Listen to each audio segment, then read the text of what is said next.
Welcome back, everyone. I am Friar Tuck, and this is my epoch.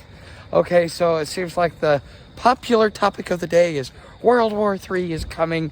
Oh, it's doom and gloom and stuff like that. Not to say that it's not coming, because it is. But there have been people that have been talking about it. It's about time that everybody else actually got on board and started realizing the actual consequences of what's going on and how close to an extinction level event we actually are. Okay, so what we're going to be talking about today is what makes Cincinnati so great. Why is Cincinnati so important to me? Not in the sense of, because I like it, it's a pretty city, da da da da da. No, what I'm talking about is logistics, positioning, opportunity, things like this. What is coming in the future? What do we see coming? And how does Cincinnati play into it? And why is this part of a key argument that I've been making since I started this channel? Because if you've been around since the beginning, you know that I've talked about the Rust Belt is going to be the place to be. And now I actually get to prove it to you just through being here and getting to see it firsthand myself. So I'm going to be talking about each topic individually. And we're going to go through this, and hopefully by the end of it, you'll have a better understanding of how to pre-position yourself for not only what is coming, but be prepared on how to live after the dust is settled and it's time to rebuild. So enjoy the video and don't forget to subscribe. So what makes Cincinnati important tactically? A lot of it has to do with geography, okay? Because just up the road you have Cleveland. Cleveland gets you into Lake Erie. Lake Erie gets you out into the ocean. With the northern ice starting to melt, we have a lot of shipping that's going through there, and they're having disputes with between Canada and international law and disputes, because that is going to be the shipping lanes of the future as things change. Okay, so being able to be out there, you can, from Cincinnati and from anywhere in the Rust Belt specifically, you can reach the ocean, reach the rest of the world, and not only that, you're burrowed in. So that's another advantage to be able to have tactically, because think of it like this.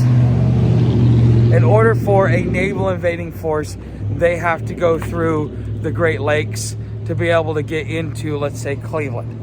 To be able to get through and get to Cincinnati from anywhere else, you have to go up the Mississippi through the Ohio, and then from there, you have to do a land assault. An amphibious assault. Okay, which can be done. I mean, but it's just, as far as waterways, it's great for transportation. It's great to be able to reach the whole world and to be right there at the center of commerce and all the things alike.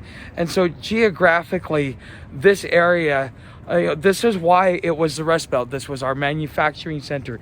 This was the area where we produced our metals and a lot of the other things that America used to be known for. Okay, that's why they call it the Rust Belt. But once we started sending everything overseas, then that's when this place fell apart. People vacated, people abandoned it. So if you want to know what it's going to look like when cities get abandoned, you can look at what happened to the Rust Belt. And then you can also look at their long history of crawling back and revitalizing their city and reestablishing it after the loss of their primary industry. Okay, because that's kind of going to be the life and death. There are examples out there that we can pull from. And so this is a story. These guys are already used to having to rebuild. They've been through, like, basically the deindustrialization of our country. They were at the front. Okay, so that's what makes it important geographically. Okay, now let's talk about local and global politics. Not really politics, just issues that are arising, because it's not really political. Because people want to insert their own political ideology. They want to call things that are just everyday happenings that directly affect our lives, they want to call it political, but it's not political. Okay, so look at what's going on over in Israel. Okay, could that erupt into a larger war? All right, let's look at what's going on in Ukraine. Could that erupt into a larger war? When all of this coming down, okay, one of the things that you're going to have to realize is that whoever, whether it be the East or the West, because in a way this is a global civil war. It's an East versus West, not a North-South. It's an East-West battle, okay? And so regardless of who gets pushed against the wall, whether the West is about to lose, so they launch everything they have, including nuclear, biological, and chemical weapons, as a last-ditch effort to, to not become extinct or be defeated, okay? And then, what happens if it happens at the East?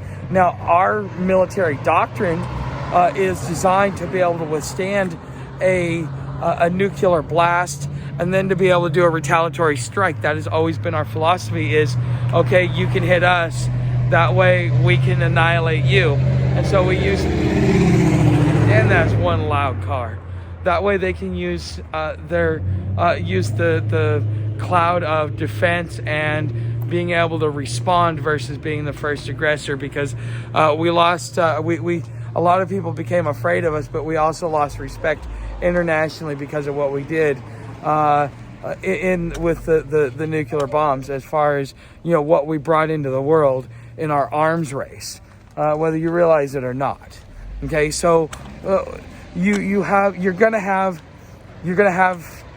nuclear weapons, you're gonna have biological weapons, you're gonna have chemical weapons, you're going to have skin wars, you're going to have you have so much division and so much strife happening in this country that there's a powder keg around every corner. People are at a point where they can't really function properly. People are getting aggro. They are getting confrontational when that was not part of their normal habits, because of all the things, the psychological effects of the lockdowns and all that stuff is having on us. And so right now, not only is this country a powder keg, but the whole world is a powder keg. And when there's no supply chain, where else to be other than, let's say, Cincinnati?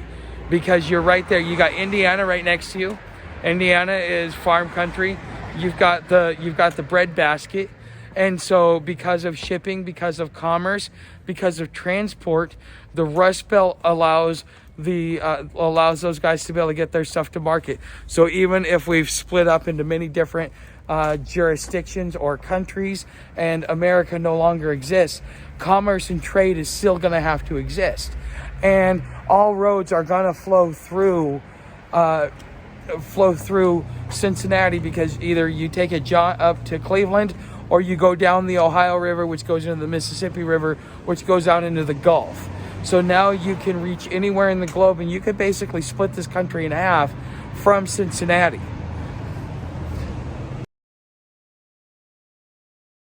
I'm sure there will be a warning that pops up because of me using the word global warming or climate change or whatever you want to call it. Okay, the weather is changing. Our winters are going to be getting shorter. The weather is going to become more extreme. It's going to go hot and cold and hot and cold. And if you live out in the elements, it's going to be much harder to adjust. But eventually you will. You'll be doing much better than most of these houses. Okay, being in an area where it's normally cool, even if it heats up, it's still going to be cooler than, let's say, down in the saunas of Florida. Okay, so I mean, that's something to look forward to. Plus, the one thing about the Rust Belt is that the Rust Belt allows you to has walkable cities, because one of the things about this country is any city that was built prior to 1950 has walkable cities. Now they did, kind of take out some blocks and change some things around so that they could bring in cars. But the original city design prior to 1950 was for foot traffic. And so eventually when that comes back, you want to be able to be in an area, in a city that already has the infrastructure for that. Okay, and this may be, after the dust settles and after, everybody drops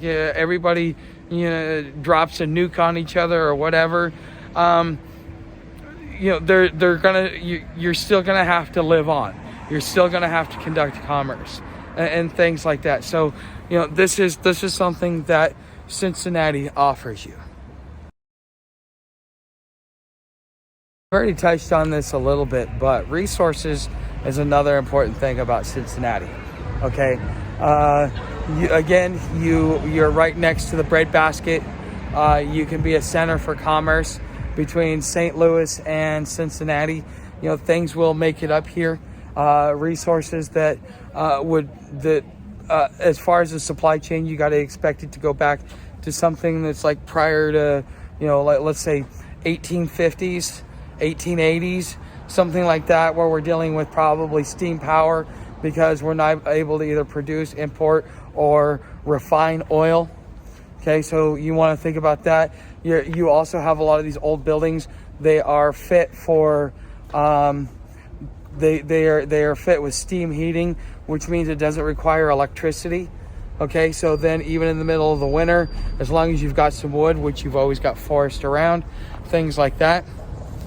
Okay, so just Cincinnati has a lot to offer all around. I mean, I could talk forever about the different, just the tactical advantages of being in the right place at the right time. That's why I say this, when it comes to Cincinnati and the way that the world works, that it's actually working, or that Cincinnati is the place to be.